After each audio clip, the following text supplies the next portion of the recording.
Yeah, but that's because I'm sick of his mouth, coach. And I'm sick of yours, Lou. Coach shot his eyes at Aaron. And yours. He gave us both growl eyes. Really? Really? You all do this the week of the championship and call yourselves captains? Coach slaps his hands on his cheeks and let out a heavy exhale. You know what? I don't have time for this. Mickey, Patty, y'all captains for the rest of the day. Then he turned back to us. You two, give me two more warm up laps, and since y'all can't seem to figure out a good pace, I'll set one, full speed.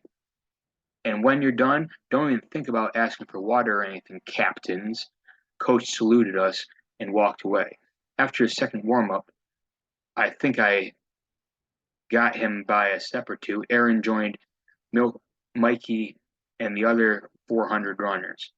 Everyone else had already split into their groups to work on handoffs, starts, run, strides, pacing. And I went and stood over by the hurdles. Coach had set up a few for me to practice before practice, only 4 instead of 10. I had to jump in the actual race. I waited for him while he talked to Sonny, who was standing in the throwing circle with a finger in the air. Coach shook his head and then came jogging over to me. Sorry about that, he said, trying to get Sonny to understand how to adjust for the wind. Finally, got him throwing straight, and the last thing I need is for the wind to carry the discus too far to the left or right and take one of y'all out like he almost did a few weeks back. Yeah, I said, not worrying about the wind at all. Felt pretty good to me, especially since I was out of breath and sweating. Don't nothing feel better than summertime than when breeze hits sweat. Before we get started, do we talk about what happened back there with you and Aaron? No, I huffed, still trying to catch my breath. Yes, we do. Coach caught me off guard with that one. And we don't have a lot of time, so I'm going to make it quick. You two are exactly alike. You're just like him. No, I ain't. Breathe, breathe. I ain't know what coach was smoking, but he need to quit. He needed to quit. Me, like Aaron, get out of here. Aaron ain't got an ounce of lightning. He ain't even close. Oh, yeah, you are. That's why I made you co-captains. He's like your pretend big brother. He, only 1 year older than me, coach. So, nah. I was trying to get my breathing under control. In through the mouth, out through the nose. I thought the mouth was out, in through the mouth, out through the nose.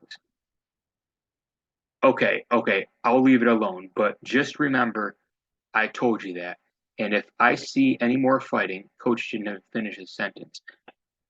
And he ain't need to. Now, moving on to the next topics. How you feeling about our talk yesterday? I'm fine. You fine? But are you ready? I mean, in the moment, I was tired. I just sprinted 800 meters, and now he's talking about this errand stuff and about jumping hurdles. A lot to take in, but I needed to be ready. I had to be ready. I was going to jump, I mean, hurdle the hurdles. That sounded silly, but whatever. I was doing it. I took my place in the line, my chest burning, legs pulsing like they had hearts in them. Remember, get up quick, lead with the knee, coached. Lead with the knee. Got it. Get up quick. Lead with the knee, breathe, breathe. And then, beep!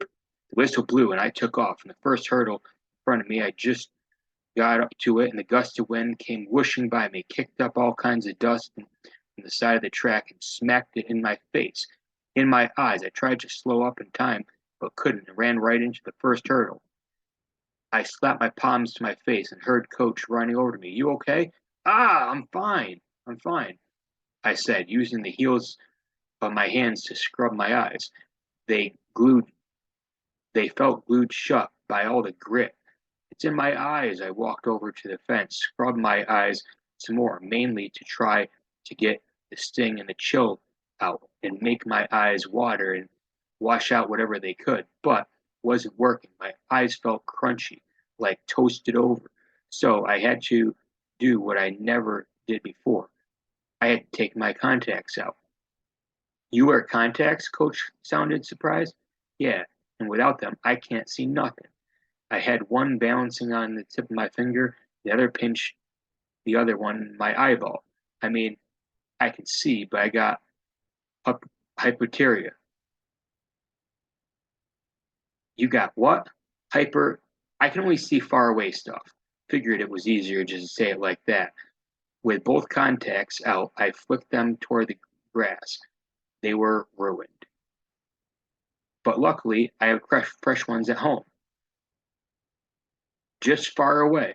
Coach was acting like he ain't believe me. Like he wanted to put me to the test. He stood in front of me. I knew that because he could see the blur of red from his shirt. How many fingers am I holding up? Seriously? I couldn't tell if he was trying to be funny or what. Seriously? I asked for real. Seriously. I knew he had his fingers up, plus he said he did. But there was no difference between 1 and 5, and honestly, Coach could have had 7 fingers on one hand, and I wouldn't have been able to see the difference. I stared,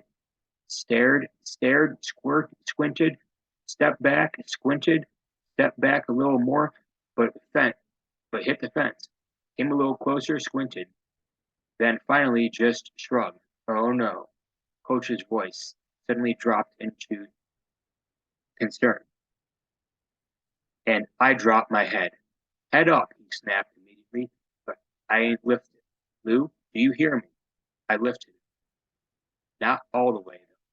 What was gonna what are we gonna do? I can't lose another day of practice, coach. Can you see anything? Like, would you be able to tell if there was a hurdle in front of you? I could probably tell if there was something right in front of me, but not really a hurdle. So what can you see? I looked over across the field. Sonny lifted his finger and put it up in the air. I could see that. Sonny. I looked down the curve and see Patty stretching out her arm, passing the baton. And Patty. I looked opposite the straightway and could see Ghost squatting, positioning himself for takeoff. I could see Ghost too.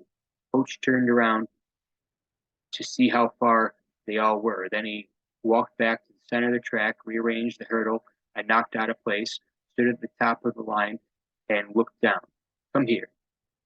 When I got over to where he was, standing, walking like a zombie, he put his arms around me and turned me so that I was facing down the track. Told me to look down the line of hurdles. What do you see? Everything was a blur of gray and white and red and green, becoming hurdles and track and grass, and further down the line I got. The clearest part was the end. I can see down there. Coach nodded, even though at the moment his face looked more like a clay than face. I could tell he was nodding. The finish line. Here, the coach's plan. Get ready for this. To jump the hurdles blind. Surprise! His theory was, since the hurdles were scaring me, they weren't. Okay, they were. Now I didn't have to be scared because I couldn't really see that they were hurdles, even though I could tell there was something there to get over. And that if I just stayed focused on what I could see, which luckily for me was the end of the race, I could jump the hurdles the best time. I know, the dumbest thing I ever heard, too. But what was I supposed to say? He was coach, and I'm Lou. The man, the guy, the kid. And this was for the championship. He asked me if I was sure I wanted to try this. Do I have a choice? You always have a choice, he said. My choice was yes. He explained that what he wanted me to do was count as many steps it took for me to get from starting line to the first hurdle. He moved the hurdle by the way, which looked like a blur, moving a smaller blur, kind of like when my science teacher, Mr. Rich, played a video of what a cell looks like. Coach grabbed the clipboard and set it down the track in the exact spot the hurdle was. At least, that's what he told me. I had to take his word for it. Sprint straight down the line, just count your steps, and stop when you hear the whistle, he explained. Beep!